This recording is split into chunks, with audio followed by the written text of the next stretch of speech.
Ce matin, un drame a éclaté, et c'est la preuve que notre société est en train de perdre tous ses repères. 2 agents pénitentiaires sont morts, et 3 autres ont été blessés dans une attaque barbare orchestrée pour libérer un criminel, nommé Mohamed Amra. Le gang a utilisé une méthode digne d'un film d'action pour percuter le fourgon avec un véhicule avant d'attaquer les agents pour libérer leurs complices. Mais ce qui rend cette tragédie encore plus insupportable, c'est la réaction de certains témoins. Sur une vidéo qui circule, on peut entendre « Voilà gros braquage au péage », accompagné de rires. C'est rire alors que 2 hommes perdent la vie, des familles sont brisées à jamais. Et ce qui me fend le cœur au moment de faire cette vidéo, c'est que l'un des agents ne verra jamais son enfant, et cet enfant grandira sans son père à cause de ces barbares.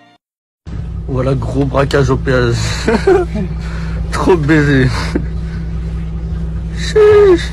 Il faut que la personne qui a filmé et ri pendant cette scène soit poursuivie. Comment peut-on se moquer et rire pendant que des gens sont en train de mourir? Il est temps que ces individus apprennent ce que signifie le respect de la vie humaine et des lois de notre pays. En France, on accepte tout le monde, sauf ceux qui prennent plaisir à regarder des gens se faire lâchement tuer. Assez de cette clémence judiciaire qui encourage les pires parmi nous. Quant aux criminels et à ce Mohamed Amra, je dis assez. Le GIGN et le RAID doivent agir sans sommation, car notre système judiciaire semble incapable de protéger ceux qui nous protègent. Nous devons envoyer un message clair. On ne peut pas s'attaquer à nos fonctionnaires, aux Français qui travaillent, qui servent la France, sans en subir les conséquences les plus graves. Mohamed Amra, déjà connu pour de multiples méfaits, est maintenant responsable de la mort d'agents qui n'ont fait que leur travail, mérite la perpétuité réelle, sans remise de peine. Nous ne pouvons pas tolérer que des monstres continuent de menacer notre société, de briser des familles et de semer le chaos avec la complicité de certains. Si nous ne nous levons pas contre cela, alors quel genre de société laissons-nous à nos enfants? La peur et l'impunité ne peuvent pas être le quotidien de la France. Je suis en colère, j'ai le cœur lourd, et je demande justice pour ces agents et pour toutes les victimes de ces criminels.